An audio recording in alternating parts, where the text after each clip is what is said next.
28 Fev 2022 Cor litúrgica. Verde. Oitava semana comum. Segunda-feira. Primeira leitura. 1 PD 139. Leitura da primeira carta de São Pedro.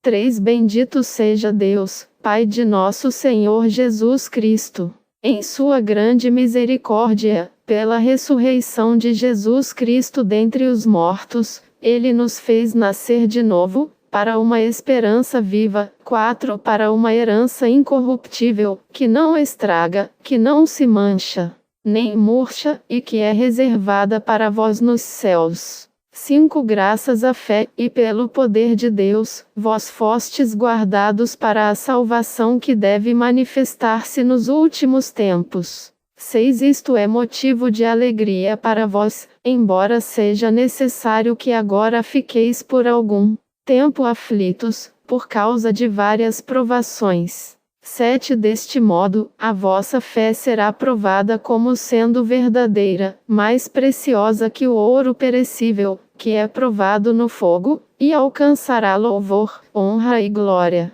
no dia da manifestação de Jesus Cristo. 8 Sem ter visto o Senhor, vós o amais. Sem o ver ainda, nele acreditais. Isso será para vós fonte de alegria indizível e gloriosa. 9 Pois obtereis aquilo em que acreditais, a vossa salvação. Palavra do Senhor. Graças a Deus. Responsório, SL 110. O Senhor se lembra sempre da aliança. O Senhor se lembra sempre da aliança. Eu agradeço a Deus de todo o coração junto com todos os seus justos reunidos. Que grandiosas são as obras do Senhor, elas merecem todo o amor e admiração. Ele dá o alimento aos que o temem e jamais esquecerá sua aliança. Ao seu povo manifesta seu poder, dando a ele a herança das nações. Enviou libertação para o seu povo, confirmou sua aliança para sempre.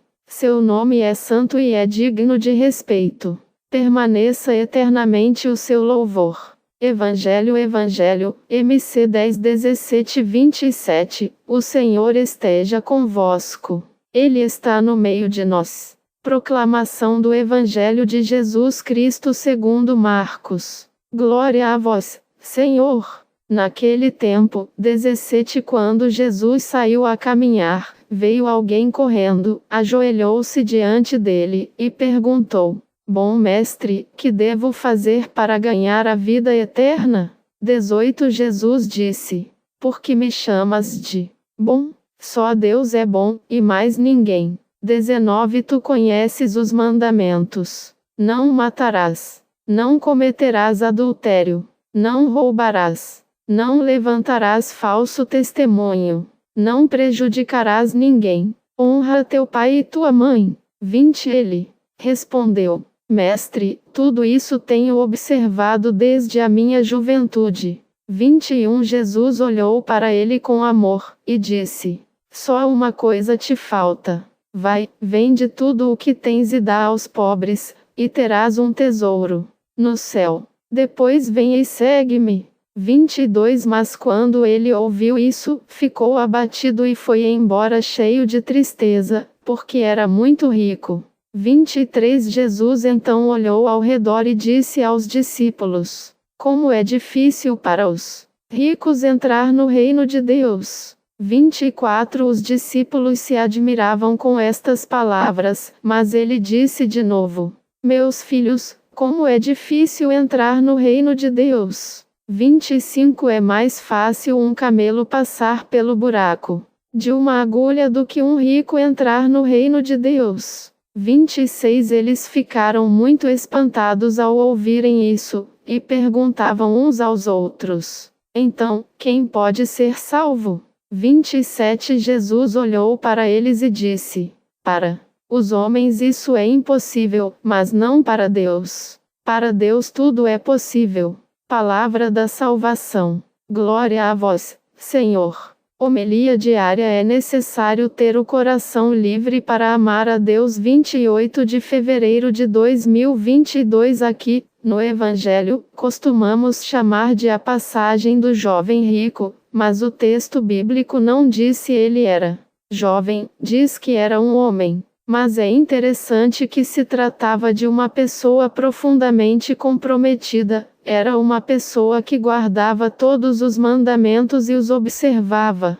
O texto bíblico discorre todo esse diálogo. O padre fez uma síntese aqui, mas no diálogo desse homem com Jesus fica claro. É um homem comprometido. Comprometido com a observância dos mandamentos, é comprometido com os preceitos de Deus, é alguém que quer ser de Deus, que quer experimentar Deus, mas não basta ser bom, é preciso ser livre.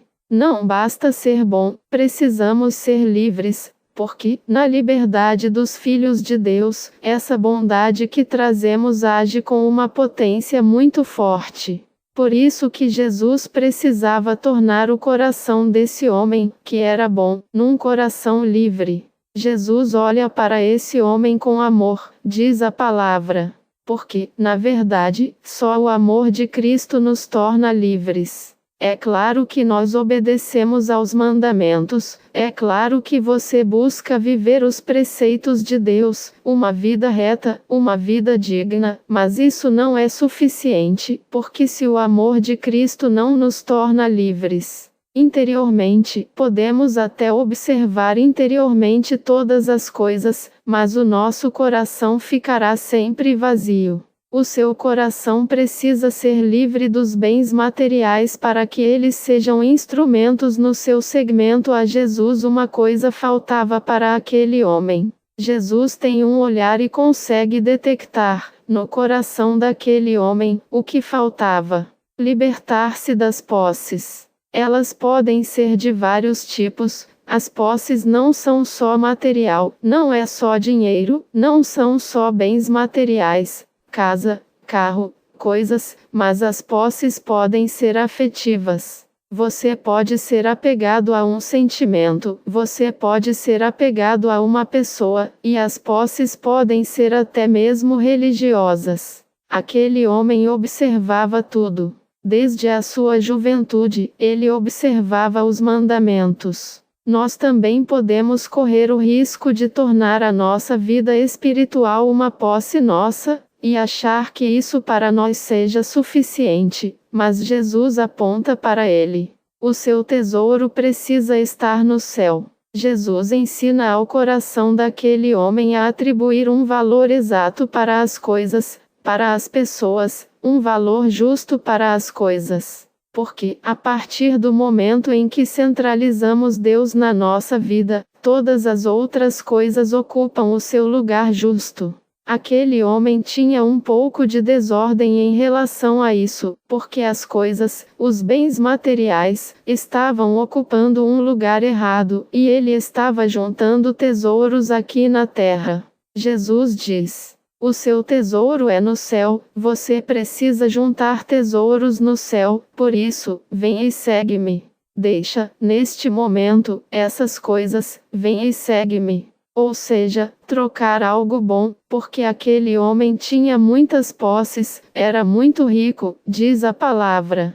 Trocar algo bom por algo sublime, trocar algo que é muito sublime, por algo ainda melhor. Mas o texto bíblico termina dizendo que aquele homem foi embora abatido e triste porque era muito rico. A riqueza não era a tristeza daquele homem, porque a riqueza não é uma maldição. Os bens materiais que você possui são uma bênção. Os bens materiais não são uma maldição, mas o motivo era o apego a essas riquezas. O problema não são os bens materiais, mas a nossa forma de nos relacionarmos com eles. Por isso que sem um coração livre não se pode nunca seguir Jesus. Porque se você vai correr atrás dos bens materiais, você pode até possuí-los, mas o seu coração precisa ser livre deles, para que esses bens sejam instrumentos no seu segmento a Jesus e não o contrário. Um empecilho. Abra o seu coração, permita que Jesus, hoje, também pergunte ao seu coração: o que te falta? Qual é a realidade que falta ao seu coração para que você seja totalmente entregue ao meu seguimento? Que a graça do Senhor esteja conosco. Sobre todos vós, a bênção do Deus Todo-Poderoso, Pai, Filho e Espírito Santo.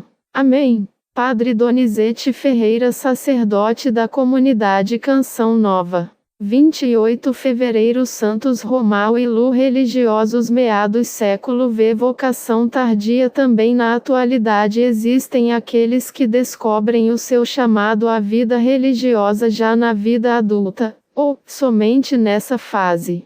Correspondem à vocação que já intuíam ter. Esse foi o caso de Romão Francis, que optou pela vida religiosa aos 35 anos. Vida dos padres do deserto. Não saciado com a regra do mosteiro, sentiu-se impulsionado a uma vida mais radical. Enquanto caminhava em meio aos campos, deparou-se com um lugar cheio de árvores e uma fonte. Ali se instalou e, esquecendo-se do mundo e de si mesmo, dedicou-se à oração, trabalhos manuais e à leitura da Bíblia. Quanto à Sagrada Escritura, foi o único livro que levou consigo, pois a considerava mais do que suficiente para viver. Irmãos, sendo irmãos Lupicino, atraído pelo estilo de vida adotado pelo irmão, juntou-se a Romão e fundaram assim um mosteiro. Como acontece em muitas famílias, os irmãos fazem o quê? Discutem, brigam, provocam-se um ao outro, discordam, etc. O mesmo aconteceu com Romão e Lupicino. Diferenças como riquezas, em especial na vida em comunidade. As diferenças entre os membros daquela família religiosa são riquezas e não barreiras. Conta-se que Romão era complacente, tolerante, confiava em todos e muito piedoso. Já Lupicino mais enérgico, prático, seletivo e pé no chão na hora das decisões. O perfil de cada um, porém, combinavam-se admiravelmente.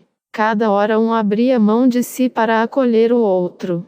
Aí está a marca da santidade. Revelação da Virgem Maria em oração. Os irmãos monges recebem uma visita da Virgem Maria que os orienta dizendo: vocês devem lutar corajosamente contra o demônio e não temer os embustes e ódio daquele que frequentemente foi vencido pelos amigos de Deus. Se ele ataca os homens, é por medo de que eles, por suas virtudes, subam ao lugar de onde a infidelidade diabólica os fez cair.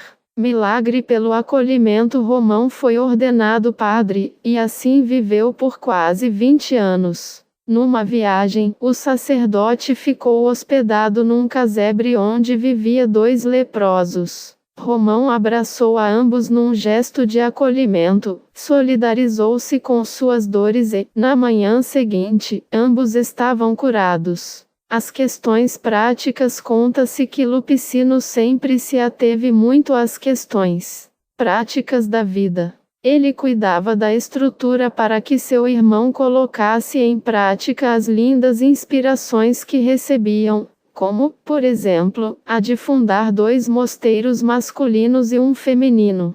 Morte e devoção. Romão morreu em 28 de fevereiro de 463, aos 73 anos de idade. Lupicino foi para a eternidade em 480. O culto aos santos espalhou-se pela França, Bélgica, Suíça, Itália e por toda a Europa. A minha oração, Senhor nosso Deus, ter pessoas ao nosso lado é uma bênção. Como São Romão e Lupicino tinham um ao outro, eu te louvo pelos filhos teus enviados para conviver comigo, me animar, sustentar minha vocação e me impulsionar para que eu prossiga. Louvado seja o teu nome, Senhor, pela vida em família e em comunidade. Amém. São Romão e Lupicino, rogai por nós.